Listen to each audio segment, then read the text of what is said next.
A paz do Senhor, amados, glorificamos ao Senhor Jesus Cristo por essa oportunidade no devocional do lar. Vamos ler apenas um versículo hoje para a nossa meditação. 1 Reis, capítulo 18, versículo 21, que diz assim, olha: Então Elias se chegou a todo o povo e disse: Até quando cocheareis entre dois pensamentos? Se o Senhor é Deus, seguiu. Se Baal, seguiu. Porém o povo não lhe respondeu nada.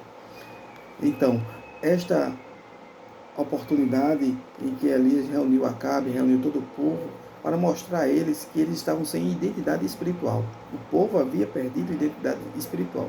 E um dos motivos que o povo perdeu essa identidade espiritual foi a mistura. Como diz no capítulo 16 desse mesmo livro, versículo número 30, diz assim: E fez Acabe, filho de Onri, o que parecia mal aos olhos do Senhor, mais do que todos os que foram antes dele. E sucedeu o quê? Como fora coisa leve andar nos pecados de Jeroboão, filho de Nebate, ainda tomou por mulher a Jezabel, filho de Etibaal, rei dos Sidônios, e foi e serviu a Baal e se curvou diante dele. Então, essa mistura aqui, com deuses estranhos, com pessoas ímpias, fez com que o povo perdesse a identidade espiritual, porque foi implantado lá em Israel altares a Baal, altares a Azera, que era a deusa da qual Jezabel, a mulher de Acabe, era sacerdotisa. Então, houve uma grande mistura. O povo agora ficou sem saber a quem servir, se era Deus, se era Baal, se era Azera. Havia esta indecisão no povo. Faltou identidade espiritual para o povo, porque a mistura proporciona isso.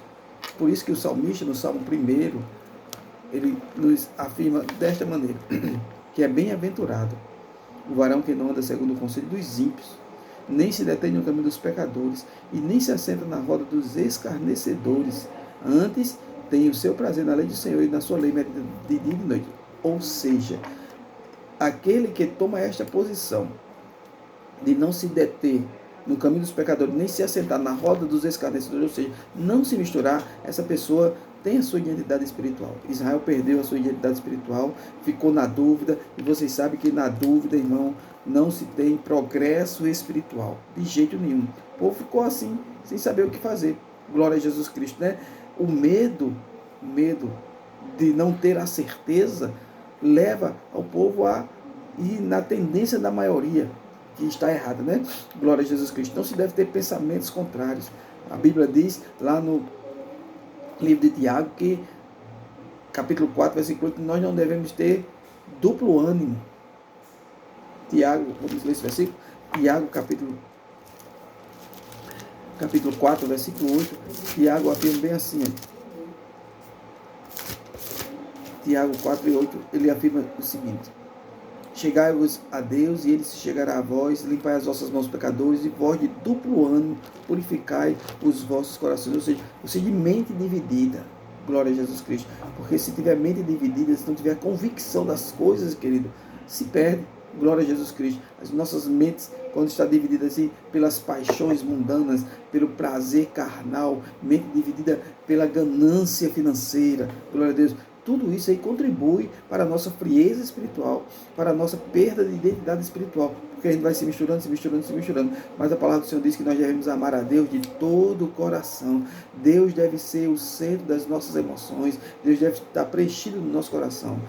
É Colossenses, capítulo de número 3, versículo 1, diz que nós devemos pensar em Deus, pensar nas coisas que são de cima. Deuteronômio, capítulo 6, há uma recomendação bíblica para nós, capítulo 6 de Deuteronômio, versículo 5, diz assim, olha: Amarás, pois, ao Senhor teu Deus de todo o teu coração, de toda a tua alma e de todo o teu poder. Glória a Jesus Cristo. Para quê? Porque se vier essas investidas de inimigo, para que haja uma mistura espiritual e a gente perca a nossa identidade com Cristo, a gente rejeita. Se Cristo estiver preenchido no nosso coração, nós seremos bem-sucedidos. O povo, infelizmente, havia se misturado. Então, todo cuidado é pouco, para que a gente não venha se misturar com doutrinas falsas, com pessoas que não têm compromisso com o céu, compromisso com Cristo, com pessoas avarentas, que a gente não se misture com pessoas que nos afastem de Deus, que nós possamos estar sempre juntos, uns dos outros, como a igreja primitiva, mas no mesmo propósito, né? Atos dos Apóstolos, capítulo 2, a palavra do Senhor diz que eles permaneciam no mesmo propósito. Atos capítulo 2, versículo de número 42, e perseveravam na doutrina dos apóstolos. Ele permaneceu na palavra, glória a Jesus Cristo, para não perder a identidade espiritual. Eles permaneciam na comunhão. Todos eles tinham um objetivo só, um alvo só, que era glorificar a Jesus Cristo, e o alvo era o céu. Eles perseveravam no partir do pão, aleluia, na assistência aos necessitados, e também, importante demais, perseveravam nas orações. Que eu e você possa ter a identidade espiritual conservada dentro de nós, e que Cristo seja o centro do nosso coração, da nossa vontade, do nosso prazer, seja o nosso alvo, o céu. Glória a Jesus Cristo. E todos que assim fazem são bem-sucedidos. Que o Senhor Jesus, na sua infinita misericórdia, nos ajude, nos cubra com seu sangue e nos fortaleça. Jesus é bom, maravilhoso, sabe amar e resolve todo tipo de problema. Deus te abençoe grandemente. Amém.